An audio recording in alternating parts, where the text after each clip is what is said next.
Good morning, everyone. Thanks for joining us. Nothing else to do on a fine Saturday. This is the 13th year that we've run this conference, and in the early days, it was an international conference. We were hosting it in other countries, in Japan and Korea, and we used to charge a fee for the papers. And over the years, we evolved it to just be very informal. There's no, dinner, there's no company visit, but we still get to have our paper presentations. And after the conference is finished, we'll have certificates for each presenter, and we'll get the ISBN number and post it on our website. So it'll be an international conference for your records. And to kick off today, this is Professor George Moschis. He is the person who created this conference, and he was trying to raise awareness of what's called the life course approach, which is kind of long-term view of the consumer, rather than what we normally conduct our research with a snapshot and say, this is what people are, what they're doing. You say, who you are today depends very much on what you were doing when you were 10 years ago, 20 years ago. And so the life course is a newer multidisciplinary approach. But today we're going to do something a little bit different. The professor wants to talk about early researchers with their careers, whether that's PhD or whether that's academic. Ajahn, I hand it over to you, Professor. Thank you, Randall. Welcome to our 13th annual conference. CLSG. เป็นกำลังใจนะครับในช่องแชทว่าท่านได้ยินเราอยู่นะครับตอนนี้แชทที่อยู่ข้างๆนะครับ It's okay already. Yeah. Okay. Yeah. Do you hear me? All right. Welcome and thank you. ในช่องแชทเลยนะครับ And joining us online. What we're trying to do today is talk about doing effectual academic research. And you probably know that it's getting harder and harder. อ๋อส่งไปหาคุณดินใช่ไหมฮะคุณดินาไม่ได้ตาม It's getting harder and harder. อันนี้ก็ตั้งค่าไม่เป็นเหมือนกัน Could everybody please mute your screen so the professor can give his presentation? เอาเหรอมีเดเล็กมาหาผมกันโอเคครับตอนนี้นะครับลิงก์ที่จะส่งให้เนี่ยก็มีเรื่องของโปรแกรม R นะครับมีเรื่องของเอกสารประกอบ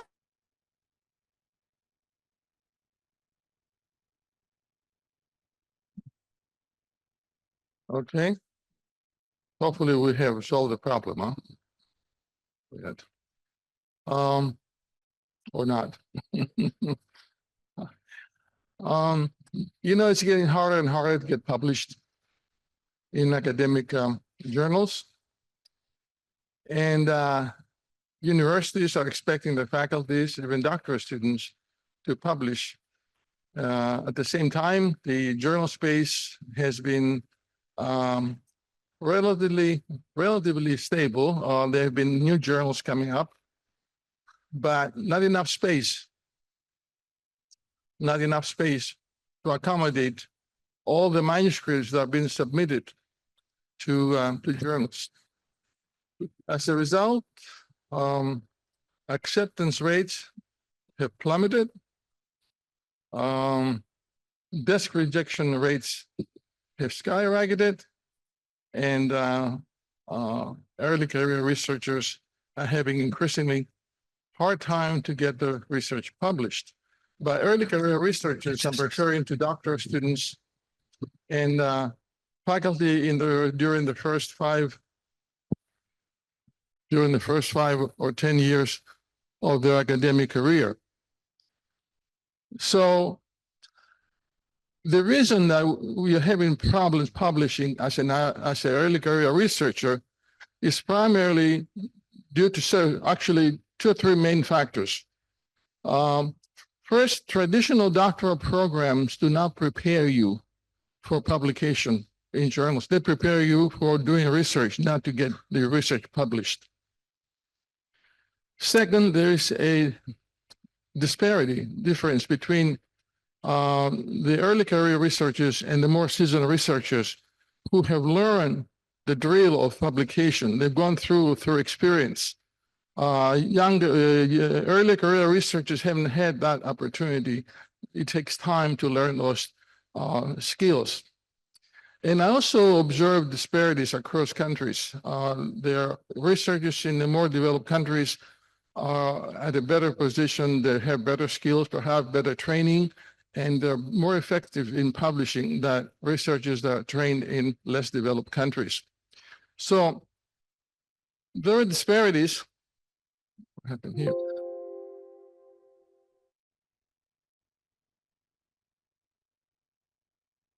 Can we see here? No. There are disparities on how between groups of people that puts the younger, early career researchers at a disadvantage. And the purpose of this workshop here or seminar is to help you improve your quality of research by helping you develop and improve your research skills and help you use effectual strategies that are required to get published in journals. Overall, I want to show you how to achieve excellence in research.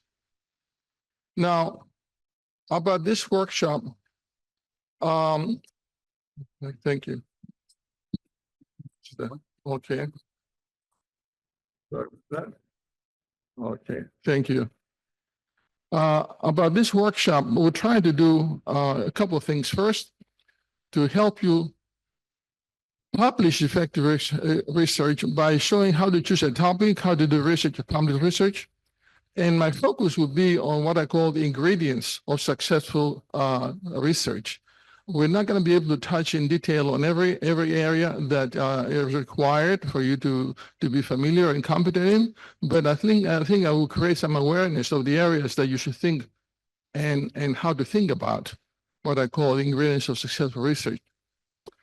And since this workshop is supposed to be a workshop, we want to discuss some problems or issues that you may bring up for discussion. And finally, we want to get your input based on what you need and help you develop an agenda for future workshops, seminars and workshops. So what to think and how to think about research. Here's we're going to address 7 areas, 7 topics. What topic to choose and how to choose it, how to plan and conduct your research, the required resources, what to get, what to find, how to find resources, what to report in your research, findings, how to craft your manuscripts, how to interact with journal editors and reviewers, how to do research over your academic career, course of academic life, because I believe that the research goals and strategies should change over your academic life. And finally, I'm going to give you some personal insights and thoughts on how to achieve greatness in academic research. By the way, all those, okay, thank you. Yeah, thank you very much. All those slides that I'm going to present will be sent to you via email later today. So you don't need to write anything down unless you want to take some notes for personal reasons. So let me get started with the first topic, the first thing we want to talk. Choose a viable area or topic of research. This is very important. What you want to do is to select a viable area where you want to develop a lasting stream of programmatic research. By that, I mean doing a research on the same topic without deviating much from it. That's key, as you'll see later. And then, depending on you, the topic, you also have to be familiar and choose a specific method or approach to address research questions. So these are the 2 areas I'm going to focus about choosing the variable research topic. Now, for choosing a topic, I have some suggestions. I will be making suggesting strategies for you to consider. And these are just my views. Every topic has a life cycle. You want to select a topic that is at its growth stage in the life cycle. You don't want to have a topic that is still developing at development stage. It's too early and the reviewers might not be familiar or readers may not be interested. So find a topic that is at the growth stage in the life cycle. Find a topic that is likely to have a long life cycle. something that is going to be around for a while. So when you make your investment in trying to learn about and accumulate information and knowledge, it doesn't become obsolete soon. Topics today that seem to have long life cycles are things like topics like sustainability, aging of the global marketplace, and so forth. Find an area where it's under research. That what I mean by that is the number of the demand for articles and information exceeds the supply. In other words, there are more people looking for information than information is available. A good example is the internet. When the internet came out in the early 90s, there were hardly any publications on the internet. So anything you will write on the internet will get published those days. So that opportunity to get published to a topic. Topics that are interested, like to be of interest to a wide range of readers. The journals have different diverse groups of readers. So they have to be topics that will be of interest to different groups. Topics that are aligned with your expertise and interests. Normally, you don't want to deviate a lot from what you do, what your skills are that you can use to apply the same skills and knowledge to something related. You don't want to start from scratch or trying to develop new skills that you don't have. You may have to work with a collaborator to complement your skills to address a topic or research in an area. And ask the question where you're going to find the resources. Research costs money, costs resources. What kind of resources can you have? Now, when I talk about opportunities for research, I usually use this grid of research opportunities. When you do research, you do research in one of those 4 cells. You either do research using an existing method or approach to address an existing problem or issue. Doing a replication study will fall into a category. Doing a study in another country that attempts to replicate a study that was done in a different country would not be similar to that. There isn't much opportunity there. I'm sorry about that. What happened here? I would advocate that you do this approach. It doesn't have much of a potential to get publications in respective journals. Or you can use an existing method to solve a new issue or problem.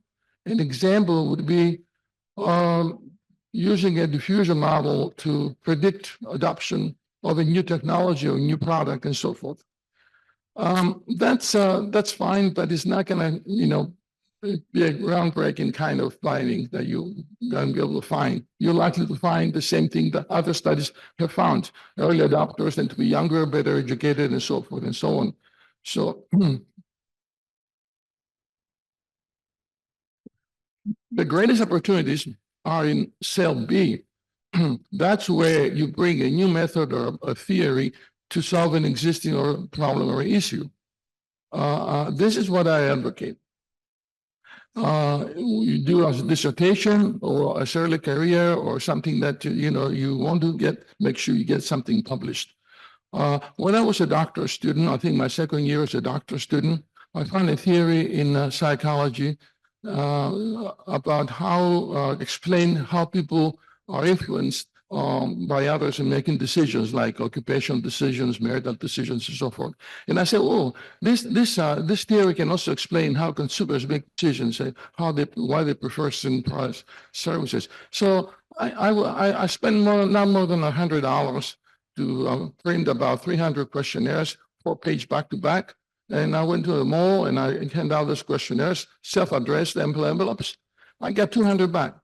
200 questionnaires back. Based on those 200 questionnaires and the theory, I was able to publish a sole author article in the top journal in my field, something that nobody had done before. And I had 2 more articles in top journals, one in the area of communications and the other in field marketing. So this is what I advocate you do. Find something that hasn't been done in another area, another field, outside your field discipline, and bring it to solve a problem in your own area. D is a riskier proposition. It's something that you don't want to take too much of a risk here. This is something that people that have, are in advanced stages in their academic life can attempt to do. This is where you're trying to come up with, develop new theories and approaches and so forth to address new problems. This is something that probably someone who has a great deal of reputation in the field and is respected is likely to be successful doing. Now, in terms of planning and conducting research, this is also very important.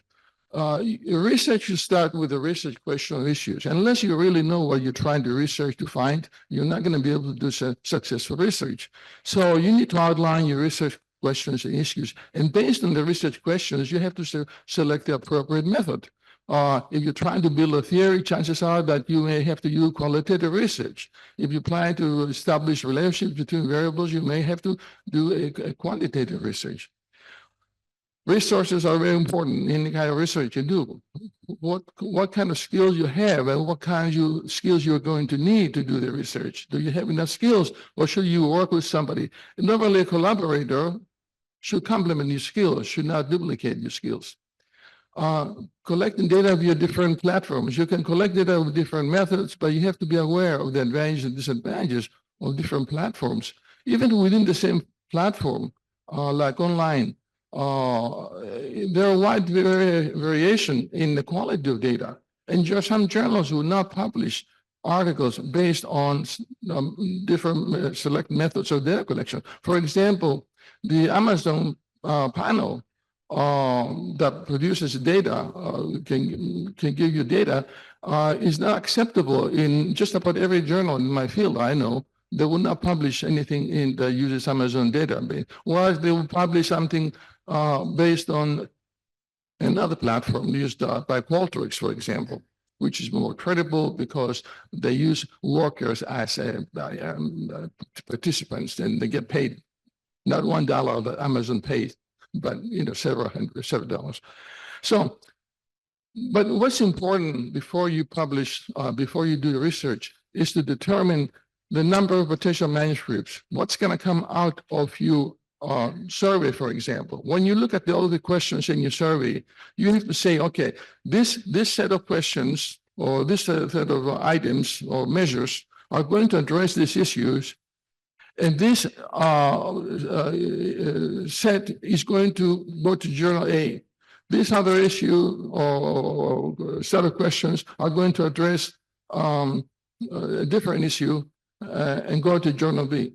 Let's give an example. When I was doing my dissertation, before I sent out and developed the questionnaires, I developed the questionnaire before I sent it out, of course. I knew exactly which questions were going to go to address different issues and which journals, I will be aiming at. So I said, these questions are going to address a theoretical issue. These questions are going to address a methodological issue and so forth. So I was able to develop select five different areas and write 5 different manuscripts and go to the 5 journals, which I did, by the way. I thought I was very, very efficient. Of course, I had a great mentor for that as well. Select targets. Well, I'm going to have more to say about the target journals, where to send your manuscript, and target dates for completion, especially if you work with collaborators, and you have to make sure that they do the job too as well. Now, in terms of required resources, the first thing, of course, you have to look at what skills you have and what kind of collaborators you can bring in to complement your skills, what supportive services, what technical support you have, what research assistant you have, secretarial support. All those factors are very important. Human resources. You have to have money, whether they come from grants and contracts, or you do consulting for companies and get money to do your own academic research. There is money that you have to spend. Time is the most valuable resource. You have to figure out how long it's going to take you, where that time is going to come from, whether it's going to come from your personal family time or from your other professional commitments such as teaching courses or reduce teaching load and so forth. And then, of course, there are always databases that are available that you may not be aware of, that you can get many times for free, that you can use for research. You have to be aware of all this. Again, I'm presenting a landscape of all the issues and things that you may be aware of or you need to be aware of to be successful. But now I'm getting to what I call more important areas, the things that you don't learn in your formal training, but you learn from experience, and that takes time. And you don't want to spend a lot of time learning from trial and error because you may not have thank you. You may not have enough time. Most universities will not give you more than 5 or 10 years before they can evaluate you and see your potential for having a successful academic career. And that today means successful research because that's what counts these days, nothing else really. So I'm gonna make you suggest some ways to get you increase your chances of getting your paper published. The most important thing, one of the most important things before you write an article is to see what kind of contribution you want to make. What is the thing that you're going to tell people that they didn't know and how that is going to benefit them. So know the intended contribution. Based on the intended contribution, you'll be able to select the journals and position the manuscript. That is, you want to create value for the group of readers that are going to be your potential consumers of your manuscript. And it's very important to understand the manuscript's consumers. Actually, you have, when you send a journal, a manuscript to a journal, you have 3 groups of potential consumers. First, you have the readers who are looking for something that they can use, something that will benefit them, something that will inform them. Okay, these are the diverse groups of people that are subscribed to the journal and read the journal and the articles in the journals. That's an important group of people, of course. The second group of consumers you have are the reviewers. Now, the reviewers are looking for 2 things. First, they're looking for the method, how well that study was done. And then, in doing so, they're trying to test the no hypothesis, the idea that the study was not competently done.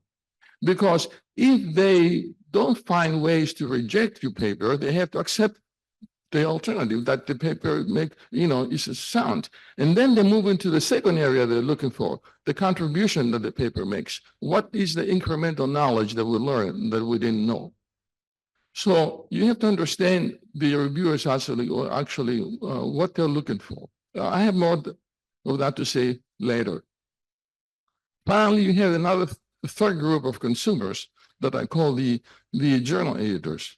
Now they're looking for a lot more things. They're looking not only for the papers appeal to the readers and take the reviewers' evaluations into account, but they're looking at other things such as the length to contribution ratio of the paper. They only have limited space to publish, and they're looking at articles that are acceptable. They're recommended by the reviewers, but they may not be able to publish an article even if it's recommended for publication. They're looking for a mix of articles, diverse articles that address the needs of different diverse groups of readers. So if you have an article that is okay, but it's only one among all the articles that the editor is considering, one of its kind, that article might have a better chance, manuscript might have a better chance of getting accepted than articles on the same topic among many other similar articles that address the same issue. So the editor has to select cherry pick the articles that address different issues that are potential interest to the diverse audience of readers. Another thing that the editors are looking at is, of course, they love short articles. they want to see that the article does not take a lot of space in the journal, and they're looking for short articles. The shorter, the better. Now, how can you do a short article? Can you write a short article when you have to satisfy the reviewers who may have to ask questions about the details about how you did certain things and why you did certain things? So if you put too much information on the article in the manuscript, that increases the length of the manuscript. If you don't put enough information, you may be criticized. One strategy to accommodate this issue, to address this issue, is to create a web page, put all your references and appendices on the web page. We used to, when we had writing long manuscripts, we used to write at the end, we didn't want to show the references, we used to write in the paper, references available upon the request from the authors. Now you have to put it on a web page. That is going to reduce your word count, your number of words by about 20%.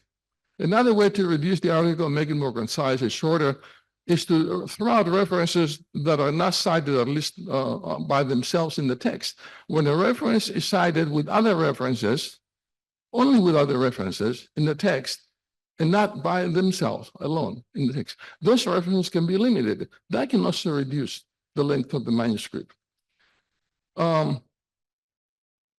Now, I have I want to say one more thing about the criteria that the editors are using today, unfortunately. Metrics, impact factor. They want to make sure that the article that they will accept will be cited several times for a long time, because that affects the journal's impact factor.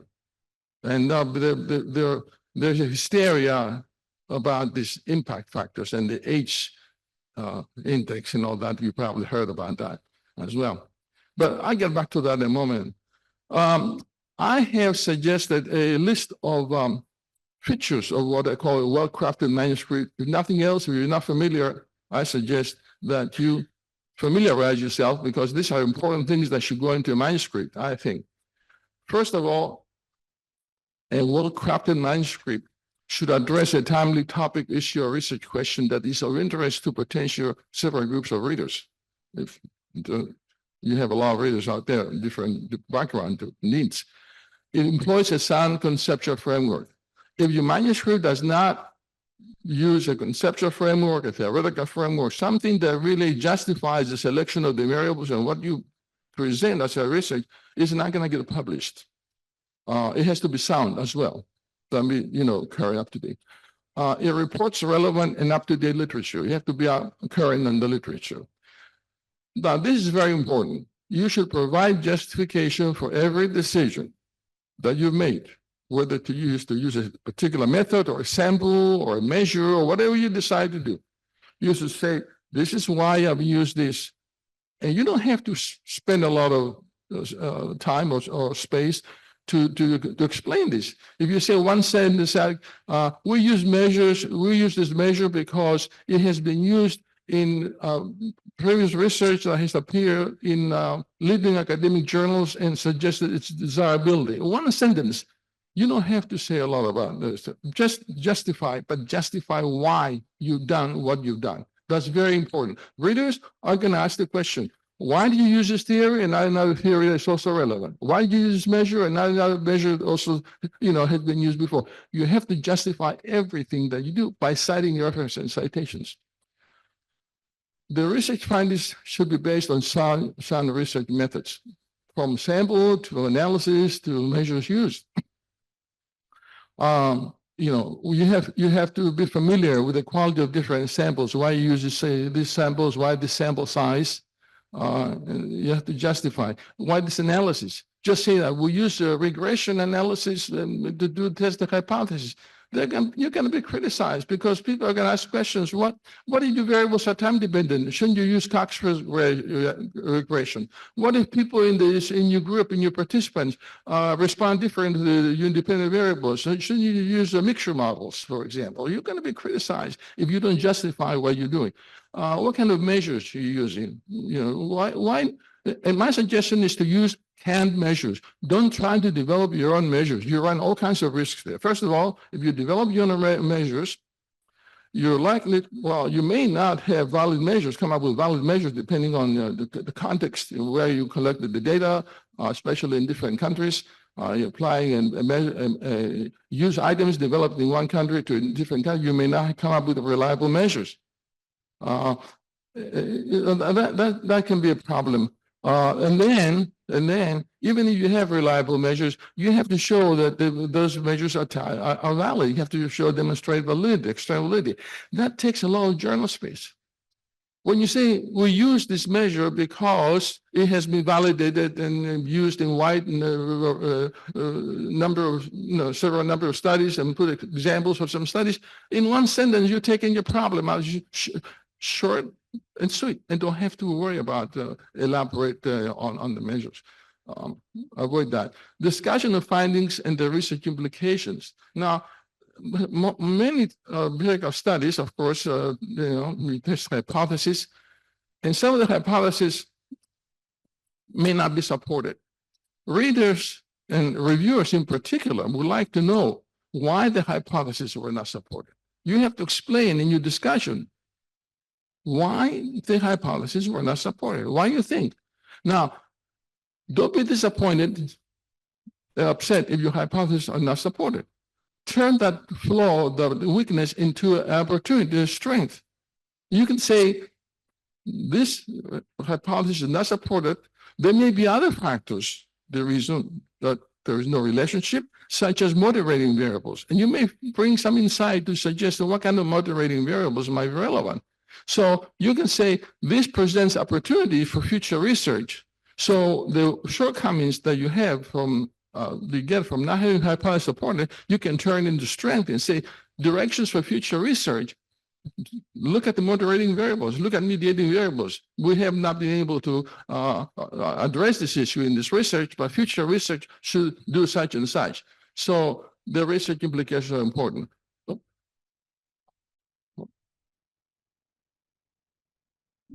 What's happening here? Show relevance of findings to readers.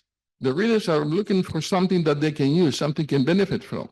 Show that this is what they can do. They know, they learn from this. But be very careful about not making definitive statements about what they should do, because remember, in most studies, all you really establish is relationships. You don't study causality. You cannot really prove causality in most in empirical studies. You can only infer, because in social sciences you cannot infer causality. You can only infer causality. You can only infer causality. You cannot prove causality. So don't make strong statements about companies should do this, they should advertise more and so forth.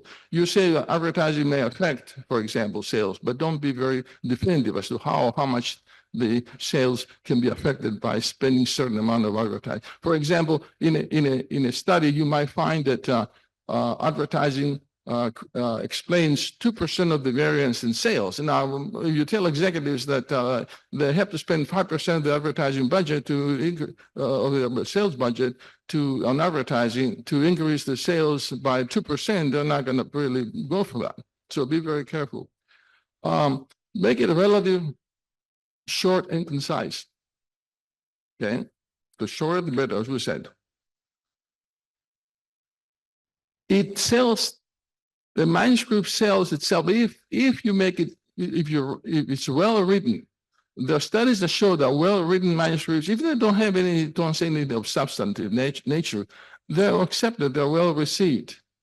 But if it contains errors, it's sloppy in writing and so forth, not easy to read. Sometimes I get manuscripts to read and I struggle. I want to be a good reviewer and I don't want to reject the paper. I want to understand what the authors are saying. And going through the first few pages, it's really hard for me. I have to drink some time to do that. And if it contains errors, then I make an inference that if it's sloppy, it has errors, that probably the authors did a sloppy job in data collection, a sloppy job in data analysis, and most likely the findings are not going to be valid or critical. credible, so I tend to reject the paper. This is very key, folks. Don't send an article, a manuscript to a journal unless you cite articles that have appeared in the journal, at least 1, 2, 3, the more the merrier. I had an experience once. I used to work with a copy editor. I've been working with all my life. I always learned something from them. Was working, doing copy editing for the leading journal in my field. And when I sent her my manuscript to copy edit, she sent it back to me and said, because the article was going to go to the same journal she was copying it before. And she said to me, this article or this manuscript will not be accepted by the journal that I've been working with. I said, but it hasn't been reviewed yet. I said, yeah, but the journal will not accept the manuscript because it doesn't cite articles from that journal. Now, that was done very discreetly those days, 20, 30 years ago, but now it's pretty expected. The editors will ask you to cite manuscripts. I had a case where some editor sent me a list of articles that appear in that journal, in their journal. It says, cite those articles well. It's like, you do or not get the paper published. All of those articles had nothing to say about what, relevance to what I was reporting. So you have to cite articles from the journal that you submit in papers. Now, working with journal editors and reviewers take other skills and strategies and so forth. First of all,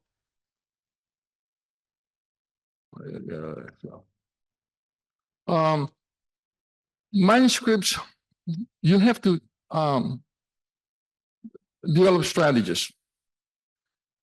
Each journal that you look at as potential outlet, you have to look at the manuscript and the journal and say, okay, what is the acceptance rate of this journal? What is the turnaround rate of this journal? What kind of articles they accept in the journal? And you have to really develop strategies. You have to rank order journals in terms of quality, for example. Ideally, you should send the first round of submission should be to a better quality journal, and then go down the list to a lesser quality journal. Now, eventually, your paper will get published because as you get feedback from reviewers from the more demanding or better quality journal, you can incorporate the comments into your revised manuscript before you submit it to the next level of journal. So eventually you get it published. But you have a set of journals. If the paper does not go to this journal, it should go to the next journal, the other journal, and so forth. So for each manuscript, you have to have a strategy where you're going to send it if the paper does not get accepted. But that's key. I want to say also a few things about the other strategies. I don't advocate you for doing those, but there are other strategies to get increase the chances of publication. Many authors know who's likely to review the manuscript, and when they send it. Before they send it to the journal, they send it to the potential reviewers, especially if you've been around for a while, you know who is doing researches. We have done the research. I thought this would be interesting to you. Would you please give us your feedback so we can incorporate your suggestions into, before we send to a journal.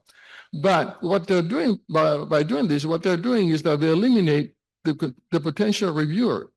Because if you are familiar with you've seen the manuscript before, you're supposed to tell the editor that you're familiar with the author. So they're eliminating the potential of the tough reviewers early on, and they let the softer reviewers, the less demanding reviewers, review the paper, which may give you better, more favorable reviews. Some other strategies that I've seen is that they often, before you submit your strong paper, your best paper, you develop another weaker paper on using different data or make it different, a little different, and send that paper to the journal as a decoy. That paper is likely to be reviewed by people who are interested, reviewers who are interested in the topic. And once you have those reviewers review your paper, then the editor cannot send the second paper you said, follow up the second paper you submit to the same journal to the same reviewers, because each reviewer is only assigned one paper at a time, not more than one paper. So you eliminate all the strong reviewers, the tough reviewers, and make it more favorable for you to have a publication possibility, favorable evaluation. This is also very important, how to respond to reviewers.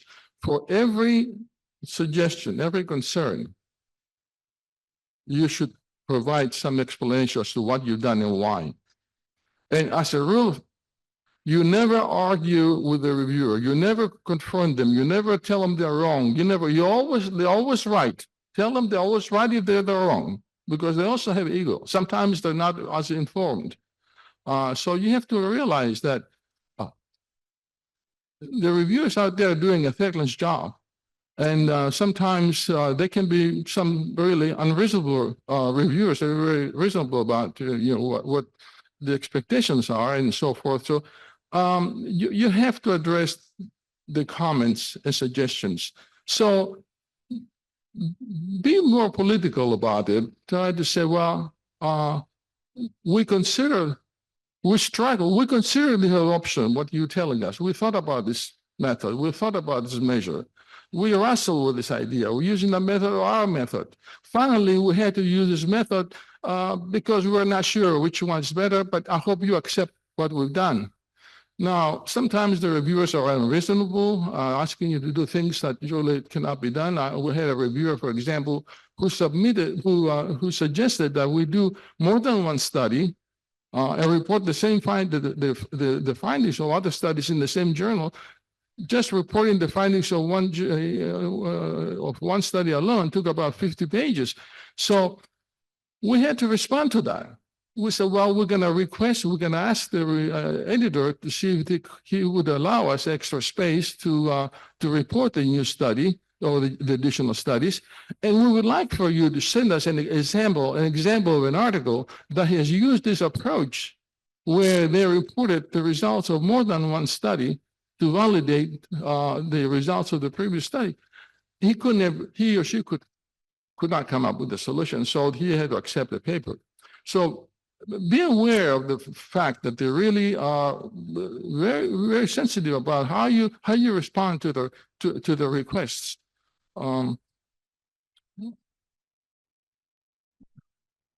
There is no really a manuscript that cannot be published. That's my view. Everything that you write has a publication outlet, a possibility. Rejected manuscripts can be revised and can be eventually find a home. That's the attitude you should have. Eventually, like I said, with the additional reviews and suggestions by the reviewers, you can improve the paper. And eventually you're gonna bring it up to quality where it would be publishable. We had papers that we started at the A-level journal and went down to C-level journals, and then we had gotten so many comments and suggestions that we improved the paper and was able to go into a better quality journal. It ended up being the contribution of the reviewers rather than our contribution eventually of writing the paper. So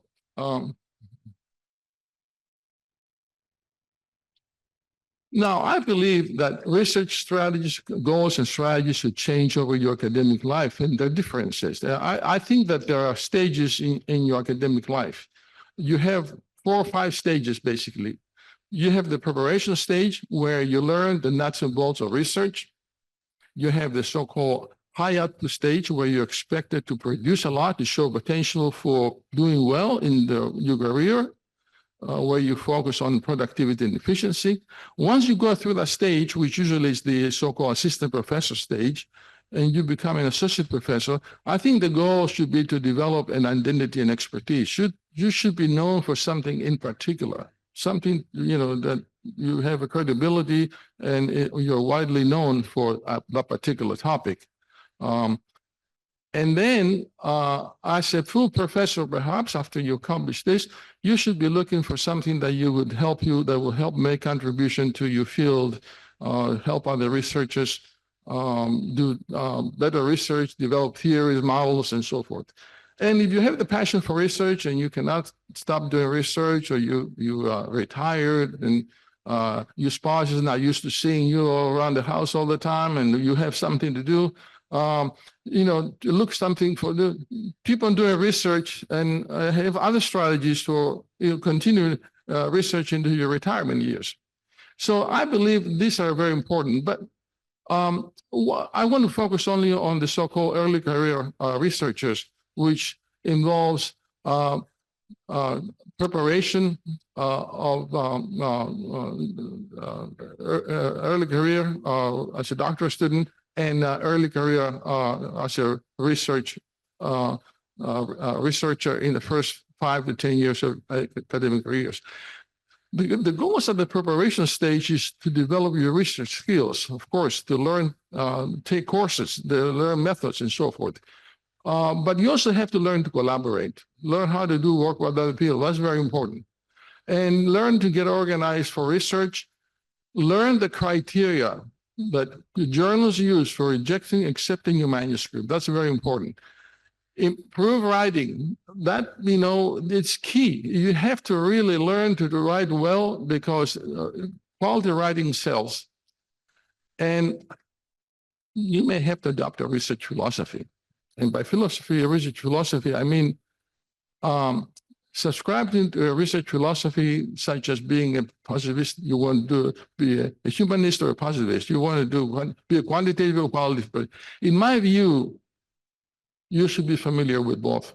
Now we're moving toward mixed methods, and you need to be familiar with both. Realistically, you may not be able to do so, but the closer you get to be familiar with both areas, the better you are. Otherwise, you have to get somebody to help you be on board to collaborate with. But here's more important, and this is what I want to emphasize. You're going to have a chance to be either an ad hoc researcher or a programmatic researcher. An ad hoc researcher is a researcher who does everything on every research on every topic, every opportunity he or she has to publish. You can publish on any topic, in any journal, and the goal is to increase your H index. H index is the number of times your name is cited in journals. It could be, you could be the nth author, the 20th author of a journal, or the first author of the journal article. And that is really counts as the same. The quality of journal is not taken into consideration. The author sequence is not taken into consideration. Whether the journal is in your field or outside your field is not taken into consideration. And you have people that have high quality H indices scores, and they're not known for anything in particular. And there are people that are in that have low scores, like Nobel Prize winners, has scores in the 30s and 40s. They're widely known, but they don't have high indices. I have some colleagues that have scores in 70s and 80s, but they're not known. You know what Einstein's H index score was as of 2020, 5 years ago? 56. Now, there are a lot of Einsteins out there right now. You think about that too. But programmatic research is what really gives you the edge, because you're going to be known for something in particular. You're going to be invited to give lectures on certain topics. You're going to be invited to serve as an expert witness on litigation cases and so forth. Now, there's a growing trend to use literature review as a method, and that should presents a great deal of opportunity to researchers, because the review method is cannot be criticized. Don't have any metrics for criticizing a review method. You use a method that may be similar to another method, and the findings may or may not be better than those that can be produced by another method. So this is an opportunity to investigate as well. Now, Effectual strategies at the preparation stage. Of course, if you are in the PhD program or you're about to go into the PhD program, you have to find a place where you can really work with active faculty. The ratio of active faculty, I'm talking about active faculty, people that do research and have a reputation, the student ratio is high. You want to work with people that really can help you and are available to help you. Choosing and working, how to choose and work with mentors and supervisors, that involves certain strategies. You go after people that are really busy. The busier you are, the more you should go after them, because they're the ones that really they're busy because they do something that really, people appreciate. They do research and so forth. They're active. There are people also in our profession who doesn't do any research, and they happen to be caught in kind of change the status, the standards for expectations for promotion, and they're stuck and they haven't done research, and they're looking around to see if they can find somebody that can share their dissertation and get something out of it, publication. Otherwise, they don't have a program. They don't do anything. They're after some of the doctors they're chasing around like dogs in heat. They go around and they say, "Can we be on your committee?" Because that's the only chance they have. You don't want to be working with these people, okay? I have to tell like it is. During that time, you don't choose a university to start your academic career as a doctoral student when you get your degree. You start early on because you have a list of so-called aspirational schools you want to go to. But not every school is likely to have an opening at the time when you have, after the year you graduated. So you need to have a list of universities you like to, to investigate, and take time to look into the composition of the faculty in the department. Who is there, who's working, what the topics you're working on, so you can have a better fit. That's very important to choose a university. As a doctoral student, you should be very efficient and productive in navigating the doctoral program. By that, I mean that every minute, every hour you spend, every minute you spend, you should be learning something. It is very important that you spend time beyond the requirements for your degree. The requirements suggest that you get through a program in 3 years. And I know I had some classmates that they couldn't get out of the program. They couldn't wait to get out of it so they could get the big job and get the big money. And I don't know where they are, what they've done. It took me twice as long as it took them to finish. I finished the program in 5.5 years. But what did I do during that time? I'll tell you what I did. I did things that were not required, but I learned so much. I developed filing systems to catalog my research. I had articles, I had synopsis, summary articles, I had outlines. I had worked with copy editors to improve my writing skills. I took more courses that I required outside my major area, my oral field, in other disciplines. I sat in some same classes more than once, many times, because different professors, there were some better, widely known professors, very, very successful researchers. I had to learn from them. So I took the same classes, from several courses, seminars.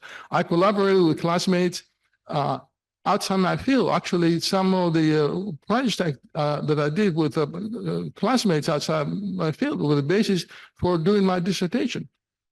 I learned things outside my field that were relevant to the project to do my dissertation, which produced, several publications. I collaborated with classmates in the same field, again, learning to collaborate with others. I read articles, learned how the authors craft the papers, what they say, how they present, the style of presentation, closely observe prolific writers, the work habits, what days they start, what time they get to work, what they do early on where they work on, everything. I would follow very closely. I asked some of the most prolific researchers on campus, my university, to be on my dissertation committee, and I wouldn't leave them alone. I was in their office all the time. Now, was it worth it?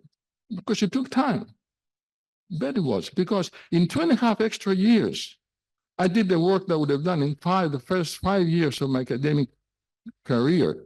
So what I was doing I was interviewing for a job. One of the interviewers said to me, "Your publication record is strong enough for promotion to associate professor." Why? Because I had 10 when I walked to my first class.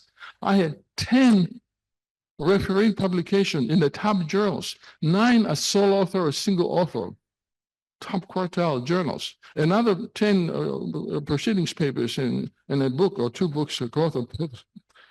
So I did the work, but it gave me the opportunity to learn a lot of things from my environment, so to speak. So keep that in mind. So the goals for the early career researchers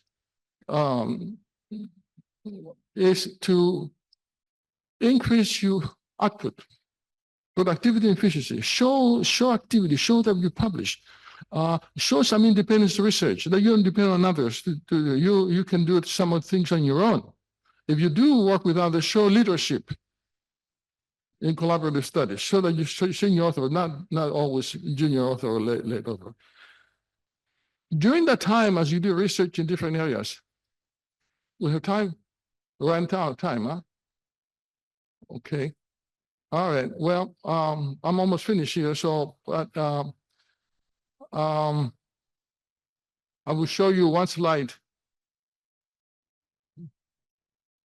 They took the top 100 world's leading researchers across multiple disciplines and look at the first 5 years of their academic career and see what they did. And here's what they had. They had at least one of those 4 attributes, which tells you that what you have to do to have excellence in research. Now, all these things, you'll see some other suggestions I have, but basically, you should emphasize programmatic research. You should incorporate new technologies and developments into your data collection, analysis, and so forth. Literature review methods are becoming important. Networking with others is becoming important, and using mixed methods also become important. Now, I have some suggestions how to succeed. Again, from my own experience, different strategies for different stages of the academic life, programmatic research on viable topics, learning leadership and independence in research, learning to package, learning to write, learning to craft your paper, as I gave you some 10 points there. And most important, folks, love what you're doing. Love what you're doing. You have to love the research, otherwise you're not going to be able to do. Now, the most successful human, the last point here, is that the person that was the best, one of the better doctors and musicians, so you never ever feel. They say, how do you do it? He said, very easy. He told us the secret to success. If you love what you're doing, you'll be successful. Okay? So I'm gonna have to, my time is up here, I think, and I'm sorry we don't have much time. I don't know how much time we can. What we can do, accommodate any questions, issues we can discuss. But you're going to receive the slides, and you're going to receive the slides, and with the slides, we are proposing a series of workshops or seminars, or what you call them. And if you go through those lists and tell us which ones you will be interested in attending, you're going to give us a good idea how to finalize the list of those seminars in the future. So all these are available. All this information comes out of my recent book that was published a few months ago. And this is what I'm going to emphasize in those workshops. Each chapter is going to be devoted to a particular area. And hopefully some people will benefit from it.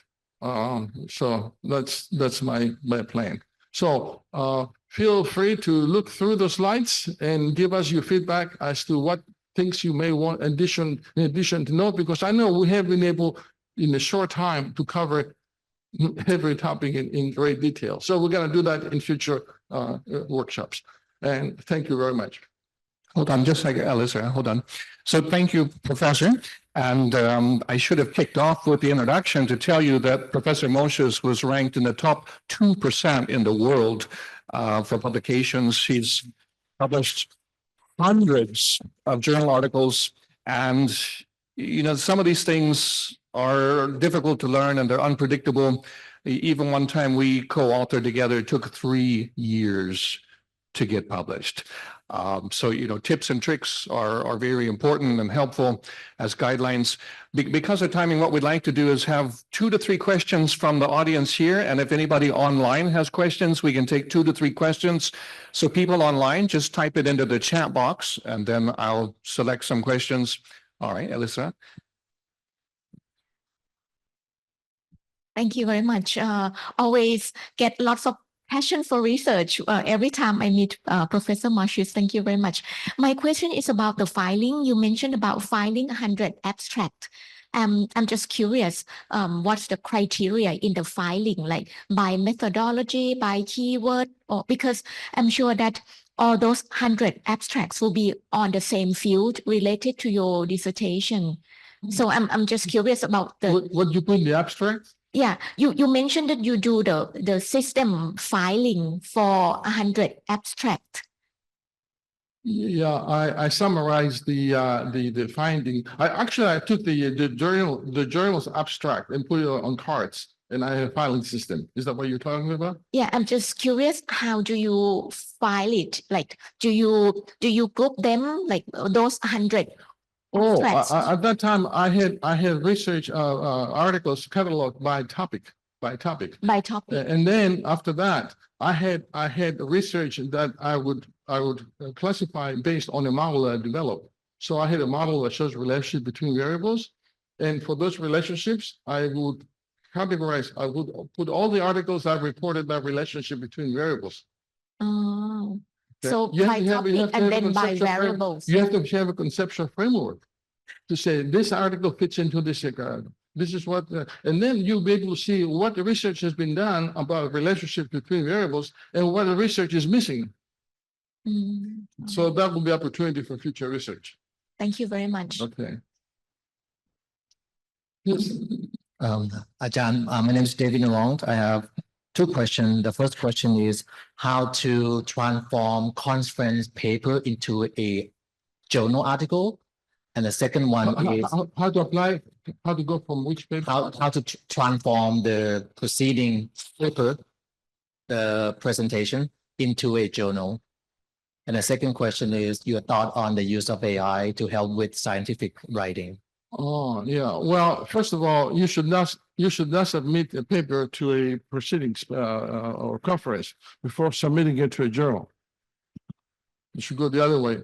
Things that the residuals should go into journal or to conferences, the residual of the findings, but the findings, the main findings should go into a journal, should be submitted to a journal in manuscripts go to a journal before you go to a conference page. Now, many conference papers, conferences submit have proceedings, and once you put the article in the proceedings, you cannot publish it in a journal because they're copyrights.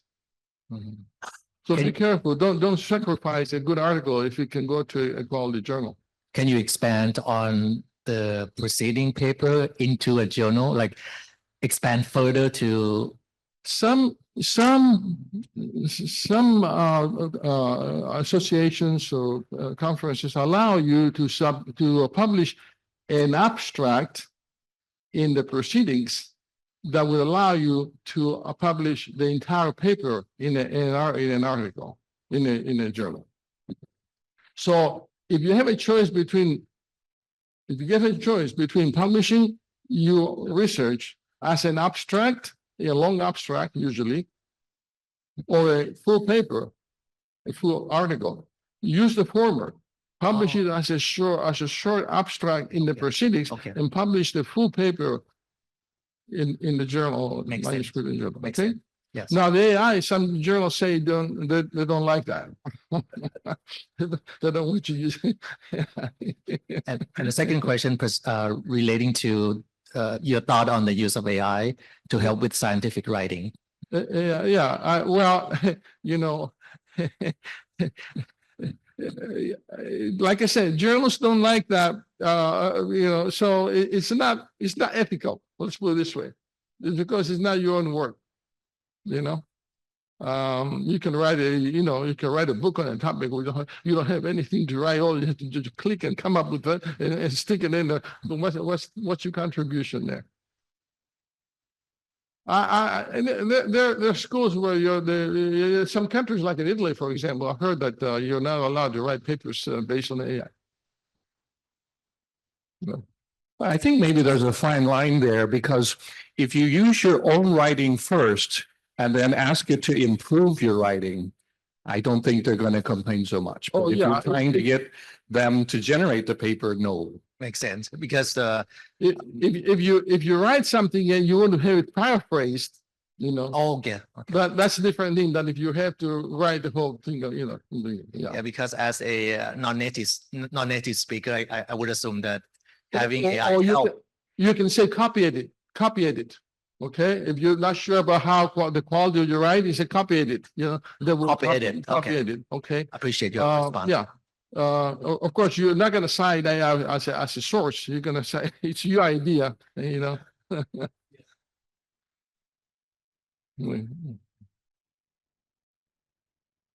think even as a native speaker, I hired a technical editor for my dissertation, for my PhD, and I learned a lot. Yeah, American English can be a little bit sloppy. My technical editor was British.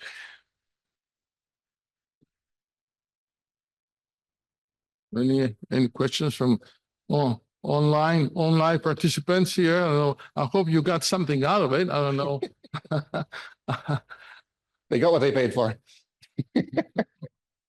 Yeah.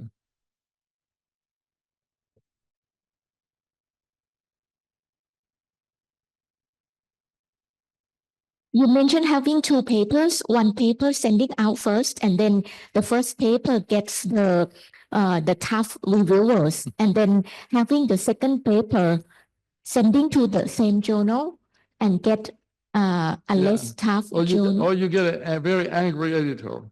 I mean, you know, editors are really having trouble finding reviewers. Yeah.